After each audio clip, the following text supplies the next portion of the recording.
శృతి హాసన్ గారు ఇప్పుడు కొత్తగా యాక్ట్ చేస్తున్న మూవీ కూలీ. అయితే శృతి హాసన్ గారు ఈ కూలీ మూవీకి ముందు లాస్ట్ యాక్ట్ చేసిన మూవీ సాలార్. అయితే సాలార్ మూవీ రిలీజ్ అయ్యి 1 ఇయర్ అయిపోయింది.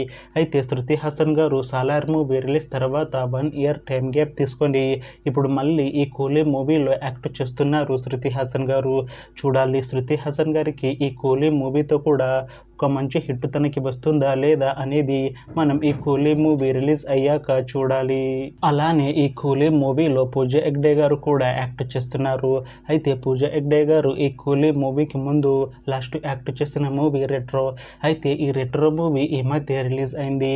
అయితే పూజా హెగ్డే గారు ఈ రెట్రో మూవీ రిలీజ్ తర్వాత కాస్త టైం గ్యాప్ తీసుకొని ఇప్పుడు మళ్ళీ ఈ కూలీ మూవీలో యాక్ట్ చేస్తున్నారు పూజా హెగ్డే గారు.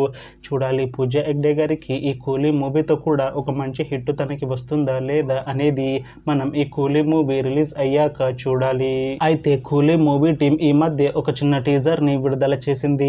అయితే దానికి మంచి రెస్పాన్స్ వచ్చింది. అయితే ప్రస్తుతం కూలీ మూవీ టీం షూటింగ్ లో బిజీగా ఉన్నారు. అయితే ఈ కూలీ మూవీని ఈ ఇయర్ లో రిలీజ్ చేసేలా ప్లాన్ చేశారు మూవీ టీం. చూడాలి కూలీ మూవీ రిలీజ్ అయ్యాక మంచి హిట్ అవుతుందా లేదా అనేది మనం ఈ కూలీ మూవీ రిలీజ్ అయ్యాక చూడాలి. Thanks for watching this video friends. మీకు ఈ వీడియో నచ్చితే ఈ వీడియోని లైక్ చేయండి. ఇంకా ఇలాంటి మూవీ అప్డేట్స్ కోసం ఈ ఛానల్ని సబ్స్క్రైబ్ చేసుకోండి.